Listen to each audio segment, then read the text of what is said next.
One issue of utmost concern to the people of Cross River State is that of resettling the displaced people of Bakassi.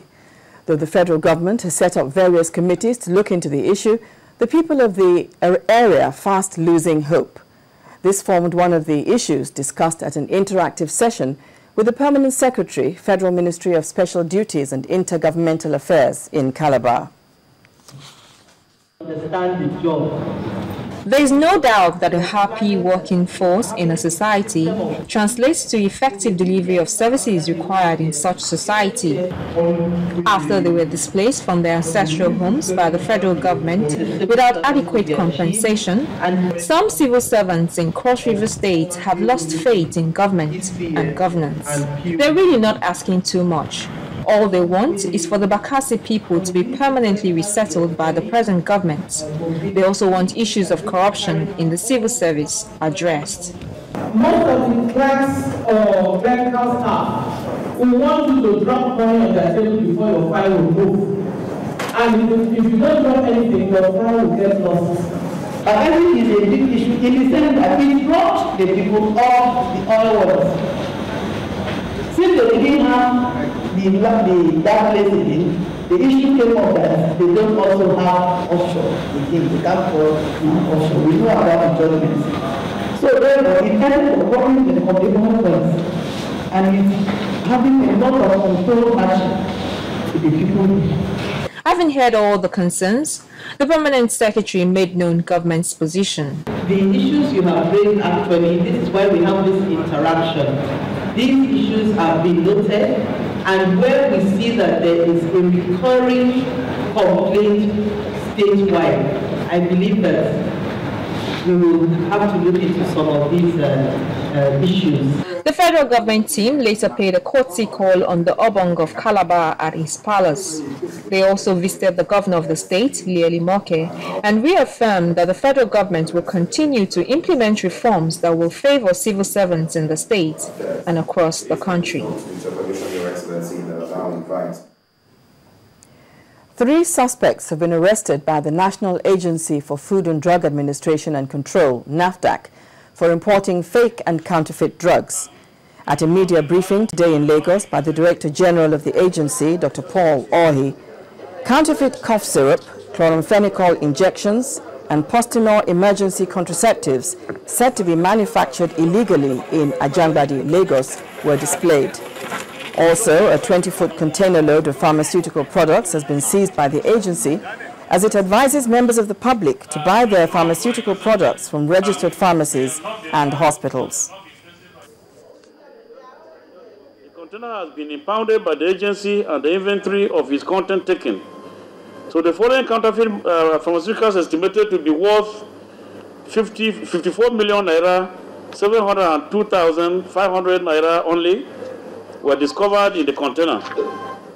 That's Strepsil tablets, augmentin suspension, Disprin tablets, Septran syrup, Bonjela, CAC 100 tablets, Cicatrine powder, glucophage tablets, so many others, Nystatin, so many other products were discovered. So Mr. Larry Ama and Mr. Oke have been interrogated and their statements taken. And efforts on the arrest of Mr. Collins, the purported owner of the consignment, are on, and investigation is still ongoing.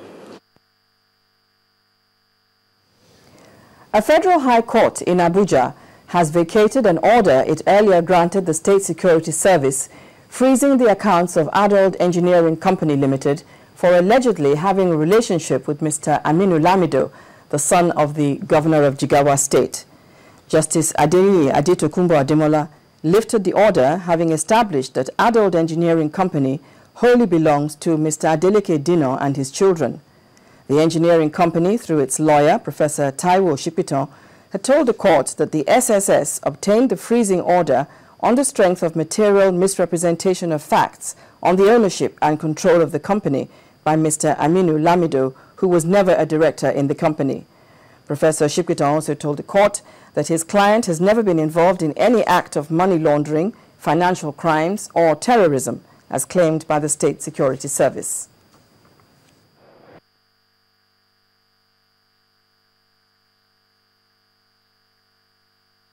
the court has discharged the ex parte order which is made against our clients. That's Adult Engineering Development Company Limited. The SSS had gone to court alleging that Adult Engineering Limited belongs to Lamido's son, the Jigawa State Governor's sons, and that the account was being used to host money belonging to Jigawa State government, money laundering, and also to fund terrorism. Luckily for us, we were able to show that Adult Engineering Company Limited was formed ever before those children were born. That's Lamido's children. And that Adult Engineering is in genuine business.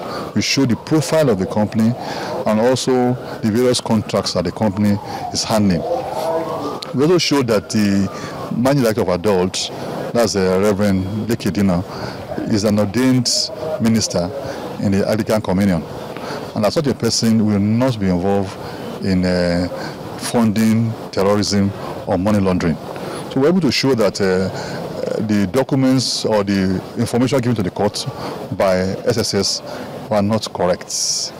And based on that, the court saw reason with us and agreed that this is a company that has been in genuine business with various entities with visible means of livelihood and sources of income. And those people behind the companies, Engineer Lekidino and his children, are genuine Nigerians who are not involved in any shady business. Social media, apart from being a networking hub for people, now provides the federal government with the opportunity to obtain feedback from Nigerians on its policies. This is according to the Special Assistant to the President on New Media, Reno Omokri. Mr. Omokri, while speaking to our social media-powered program, Channels Beam, said the President takes feedback from social media seriously, noting that it informs part of his decisions. Facebook, Twitter, Google+, and a host of other social media platforms were created to afford people around the world the opportunity to share information seamlessly with friends, family, and a wider audience. It has now turned to a feedback mechanism for businesses, marketers, and even the government. Social media is a platform for real-time feedback, and we've been using it properly. I'll just give you a couple of scenarios. Remember in 2010, the president, he went to South Africa and he saw our Super Eagles perform, and he wasn't impressed. We all weren't impressed. I'm sure you, Victor, you were not impressed. And then he came back and, he issued a directive, we joined Nigeria from international tournaments. And what happened? Young people went on his Facebook page and they told him, he said, please, Mr. President, temper justice with mercy. And he listened. And what happened? He changed his mind and he called the conference to address that. But it doesn't come without its challenges. In the office, we attach, let's say, one officer from our office to go around with honorable members if they have maybe constituency outreach programs in their own constituencies. Some of these members may decide to do that program in a very remote part of their constituency. It may not be the local government headquarters. So we discovered that mostly if they go to those constituencies, you now have challenges of network connectivity. You have challenges of electricity. The impact of the use of social media by government officials is also not lost on Nigerians. A couple of government officials, once in a while with their media team and crew, they hold tweet meets once in a while where people come in. It's like an open house. People just come in from random and then just ask questions. And I've seen some of them actually respond in the way that should be.